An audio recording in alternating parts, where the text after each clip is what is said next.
When we first got to Nashville, we were trying to figure out what part of the city we wanted to live in. Like, where do we fit in? Where do we vibe with? Finding out this county has good schools, this county doesn't.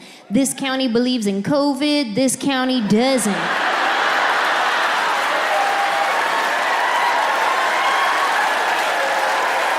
Where do we fit? And I would tell my friends, I'd be like, hey, I want to live somewhere where I could get a lot of land. And they're like, okay, you want to head south. I'm like, okay, cool. But I also don't want my neighbor to be racist, so how far south? You know what I mean. Like, are we talking Franklin or Pulaski? Like, how far?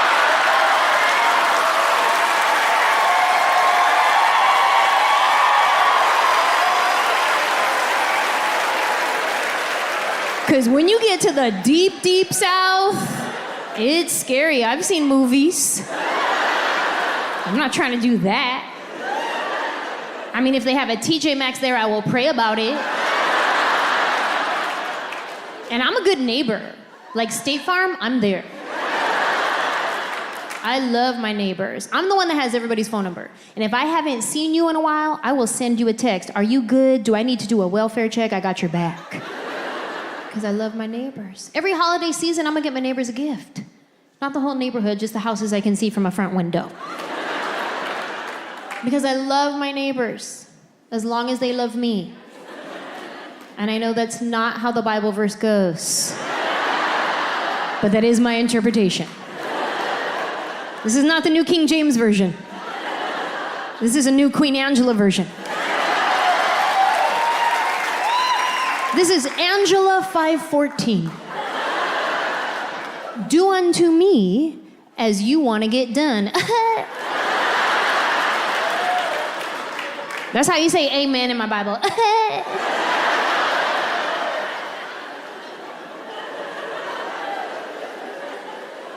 You could come to my Bible study. It's on Tuesdays. Learning a lot. One thing I learned right out the gate is allergies are a whole different beast in the South. Because when I live in Los Angeles, we don't really get all the seasons. We get summer and fire. So Zyrtec works just fine there. Then I get here, come to find out, Zyrtec lost their subscription or something. It did not work. One day I went to pour the Zyrtec pill in my hand and the wind just blew it off. It was like, don't bother. It's so fun waking up every morning playing COVID or allergies. You guys know that game? Where you wake up in the morning and your sinuses are doing a weird thing, and you're like, wait a minute, hold on. Am I dying or did I have dairy? Can I taste anything? Get me some peanut butter. Can I taste? I was actually really lucky. For the first 2 years, I did not get COVID at all. And then earlier this year, she got me, little hoe. She gets around that one. At this point, I know more people who have had it than who have not had it. I know people who've had it with no symptoms whatsoever, and I know people personally who have passed away from it, so my heart goes out to anybody here who has lost somebody from COVID. I've been tested for it many times, and the first time I got tested, my friends tried to warn me about it. They were like, yo, it's intense, and it actually wasn't that bad, probably because they let me do it myself. Yeah, they gave me the Q-tip. And they're like, okay, you want to go all the way in your sinuses? And I was like, okay. Sure. How about I just put it in my nostril and I wiggle it a lot? Can you test boogers? I'll give you some of those. The second time I got COVID tested, the nurse did it, and he went all the way up in there to where like my eyelids started closing. I was like, whoa, you're manually closing my eyelid. He's like, it's not that far up there.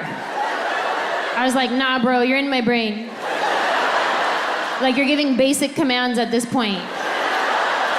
Like, if I punch you, it's not my fault. You did it. He's like, well, I'm sorry. I was like, no, don't apologize. Just while you're up there, do you mind scraping out some of my childhood trauma? That'd be great.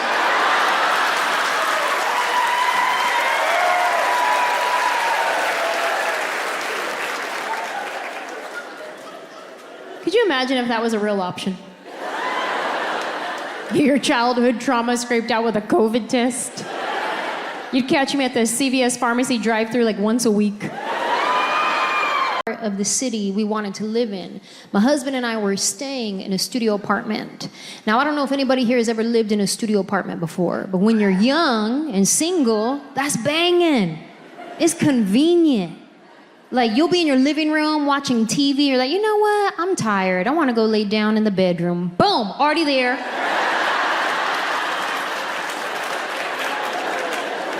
Convenient when you're young and single. However, studio apartment living when you're married isn't real conducive to staying married. Because you have no personal space. Like at our old house, if we got on each other's nerves, he goes to this room, I go to that room, we cool off, we're fine. Now in a studio apartment, if we get in an argument, when we're done arguing, we just gotta keep looking at each other's stupid faces. You know how hard that is? That is challenging. That should be a TikTok challenge, do that one. And my husband's good looking. Typically, he's really fun to look at. But if we have been arguing, I will make all his pretty features real ugly real quick. I'll be like, you know what? You see how your teeth are perfectly straight and you don't need a retainer? That's annoying. And like, we get it. You have perfect bone structure. Honestly, you have no character in your face. Get a scar.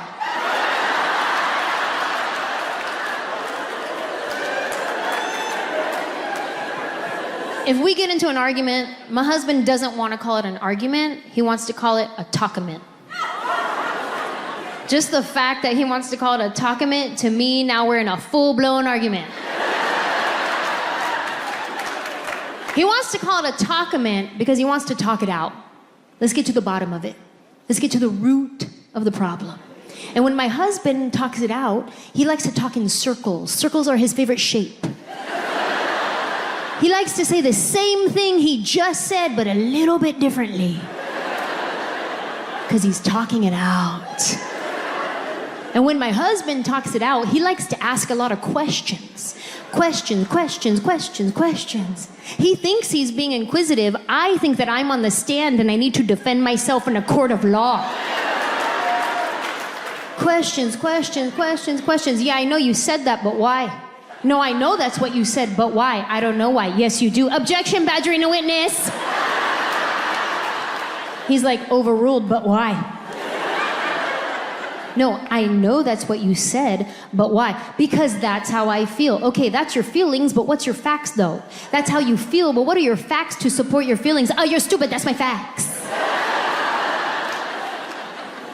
And it's not that my husband is stupid. It's just that I don't know how to talkament. I can start in a talkament. We're just having a conversation. We're both calm until he triggers me, which is like sentence number 3. And then next thing you know, here come my emotions. They weren't even invited to this party, but they showed up, all pedo, ready to say some stuff. The more questions he asks, the more worked up they get. Questions. Next thing you know, here go my emotions out of my mouth. And when I'm in an argument, my words come out like little shanks. He's over here trying to talkament, and I'm just like,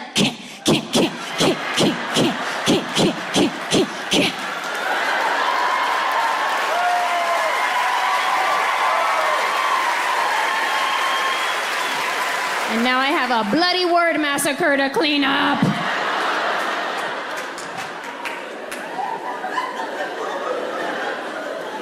Sorry. I didn't mean it. I was just trying to win.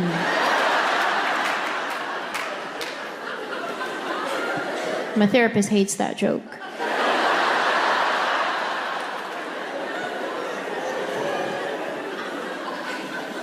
I am working on it, though. I am working on my communication. I wish I could be more like my friend Maya. She's so calm, cool, and collected all the time. One day I asked her, I was like, girl, do you ever get in an argument with your husband? She was like, yes. She started telling me about an argument they got in, and he had said something to her, and she was like, okay, see, when you say that, it makes me feel like what you're saying is I'm doing it wrong. And then he was like, oh, no, that's not how I meant it at all. I'm so sorry it came out that way. That was their argument.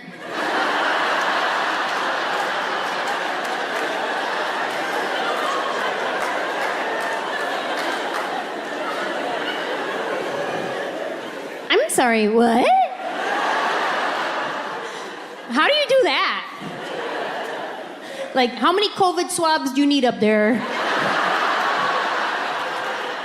to respond like that? Like, no emotions involved, just clearly communicating. When you say that, it makes me feel like what you're saying is I'm doing it wrong. Me in that same conversation, oh, so I can't do nothing right then? Wow, so why you even married to me?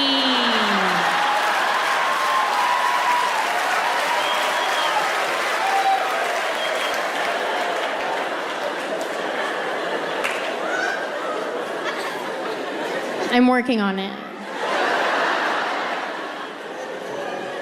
Living in a studio apartment when you're married, things that are normally easy are all of a sudden difficult, like watching TV.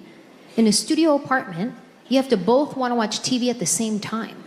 Then you have to want to watch the same thing at the same volume preference. Now, I don't know if my husband is hard of hearing, but to him, if the TV is not at volume 85 or above, it might as well be on mute. God forbid I bring the volume down to 65. He will passive-aggressively put on the captions. It's his silent way of yelling at me. If my husband cannot feel the vibration of every word coming out of the TV, not loud enough. And we watch different stuff. My husband likes to watch UFC fights and the Hallmark Channel. He's very diverse. He's into extreme violence and Candace Cameron Bure.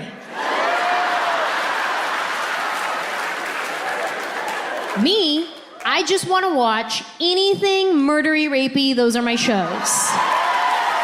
All the crime shows. If there is not an investigation to be had, a bad guy to be caught, a soothing narrator voice telling me how the woman's body was dragged behind the building, then I don't want to watch it.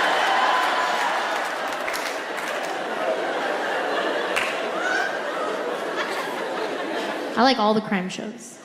Whether it's a network procedural drama like Law and Order, NCIS, SWAT, Criminal Minds, FBI, like anything Dick Wolf, yes, I'm gonna watch that. But I also love the docuseries shows, Forensic Files, The First 48. That's my show. And I travel a lot with stand-up, so a lot of times I go to cities that are always on that show. And I'll arrive in that city and I'll be like, oh my God, I'm in Dade County. I could totally get murdered right now. Like I get all starstruck. My favorite one is Law and Order SVU. Yes. Anybody watching the spin-off Organized Crime with Detective Stabler? Let's talk about Stabler for a second. Christopher Maloney plays Detective Elliot Stabler. He was on Law & Order SVU for a very long time. And then he left the show for 10 years. And then he came back. Now, I don't know what he did while he was away. I don't know what they call that. Intermittent fasting, protein shakes, keto. I don't know what he did. But when he got on the scene, I got flustered. I did. I was like, oh my God, Stabler. Stop flirting with me.